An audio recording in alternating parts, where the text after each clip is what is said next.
Hi friends, welcome back to my channel. இன்றைக்கி நம்ம வீடியோவில் அடிக்கிற வெயிலுக்கு நல்லா ஹெல்த்தியான பழைய சோறு கஞ்சி எப்படி செய்யலாங்கிறது பார்க்கலாம். பழைய சாப்பாட்டை நீங்கள் நார்மலாக கொடுத்தீங்கன்னா குழந்தைங்க யாரும் விரும்பி சாப்பிட மாட்டாங்க. இந்த மாதிரி கொஞ்சம் டிஃப்ரெண்ட்டாக செஞ்சு கொடுக்கும்போது உடம்புக்கு ரொம்ப குளிர்ச்சி தரும். குழந்தைங்களும் நல்லா விரும்பி குடிப்பாங்க. வீடியோ ஸ்கிப் பண்ணாமல் ஃபுல்லாக பாருங்கள். இந்த வீடியோ பிடிச்சிருந்தா இந்த வீடியோக்கு லைக் பண்ணிட்டு மறக்காமல் நம்ம சேனலை சப்ஸ்கிரைப் பண்ணி சப்போர்ட் பண்ணுங்கள். வாங்க இப்போ வீடியோக்குள்ளே போகலாம்.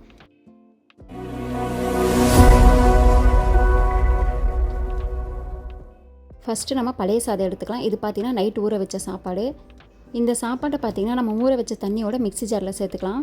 நம்ம ஊற வச்சுருந்த தண்ணி பார்த்திங்கன்னா கொட்ட வேண்டாம். இது வந்து லைட்டாக மேலே இருக்கிற தண்ணி மட்டும் கொட்டிட்டு மீதி தண்ணி அப்படியே வச்சிடலாம். பாருங்கள், இந்த தண்ணியோடய அப்படியே மிக்ஸி ஜாரில் சேர்த்துடலாம். சேர்த்துட்டு இது நல்லா மிக்ஸியில் அரைச்சிட்டு வந்துடலாம். பாருங்கள், இந்த மாதிரி நம்ம நைஸாக அரைக்கும் போது பார்த்திங்கன்னா ஒரு கஞ்சி பதத்துக்கு வந்துடும்.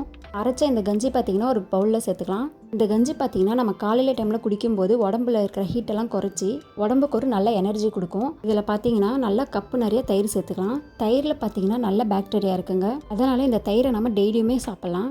தயிரை சேர்த்துட்டு நல்லா கலந்து விட்டுலாம். வீடியோ பார்க்குற ஃப்ரெண்ட்ஸ் இன்னும் நம்ம சேனலை சப்ஸ்கிரைப் பண்ணால் பார்த்துட்டு இருந்தீங்கன்னா வீடியோ கீழே தெரியிற ரெட் கலர் சிம்பிள் சப்ஸ்கிரைப் பண்ண கிளிக் பண்ணி நம்ம சேனலை சப்போர்ட் பண்ணுங்கள். இந்த பழைய சோறு கஞ்சி பார்த்திங்கன்னா நம்ம டெய்லியும் ஒரு டம்ளர் குடிக்கும்போது வயிறு பார்த்திங்கன்னா நல்லா லைட் வெயிட்டாக இருக்கும். அது மட்டும் இல்லாமல் இந்த மாதிரி அடிக்கிற வெயிலுக்கு நம்ம டெய்லியும் குடிக்கும்போது பார்த்திங்கன்னா உடம்பு நல்லா ஃப்ரெஷ்ஷாக இருக்குங்க. நல்லா கலந்து விட்டுட்டு இதுக்கு தேவையான அளவு உப்பு சேர்த்தலாம். உப்பு சேர்த்துட்டு நல்லா கலந்துடலாம்.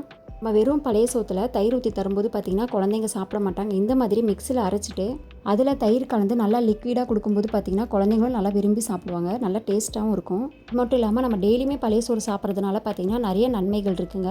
அவ்வளோதான், ஒரு 2 நிமிஷம் நல்லா கலந்து விட்டதுக்கப்புறமா நம்ம ஒரு கிண்ணத்தில் போட்டு அப்படியே குடிக்க வேண்டியது தான். அவ்வளோதான், பாருங்கள், பழைய சோறு கஞ்சி ரெடி ஆயிடுச்சு. பழைய சாப்பாடு இருந்தால் போதுங்க. இந்த கஞ்சி செய்கிறதுக்கு மினிமம் ஒரு 5 நிமிஷம் இருந்தால் போதுங்க. ரொம்ப டேஸ்டியாக நல்லா ஹெல்த்தியாக நம்ம செஞ்சு முடிச்சிடலாம்.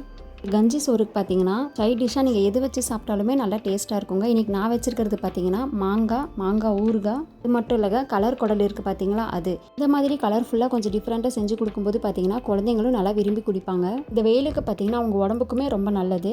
உங்கள் வீட்லேயும் பழைய சாப்பாடு இருந்துச்சுன்னா நீங்களும் இந்த மாதிரி செஞ்சு பார்த்துட்டு உங்களுக்கு எப்படி வந்துச்சுன்னு சொல்லிட்டு எனக்கு கமெண்ட் பண்ணுங்கள். இந்த வீடியோ உங்களுக்கு பிடிச்சிருந்துச்சுன்னா இந்த வீடியோக்கு லைக் பண்ணிட்டு இந்த மாதிரி சிம்பிளான நல்லா ஹெல்த்தியான ரெசிபிஸ் வீடியோ வேணும்னா வீடியோ கீழே தெரியுற ரெட் கலர் சிம்பிள் சப்ஸ்கிரைப் பட்டனை மறக்காமல் கிளிக் பண்ணிக்கோங்க. கிளிக் பண்ணிவிட்டு அப்படியே பக்கத்தில் வர பெல் சிம்பிளையும் கிளிக் பண்ணிடுங்க. அப்போ தான் நான் போகிற டெய்லி வீடியோஸ்லாம் நோட்டிஃபிகேஷனாக வரும்.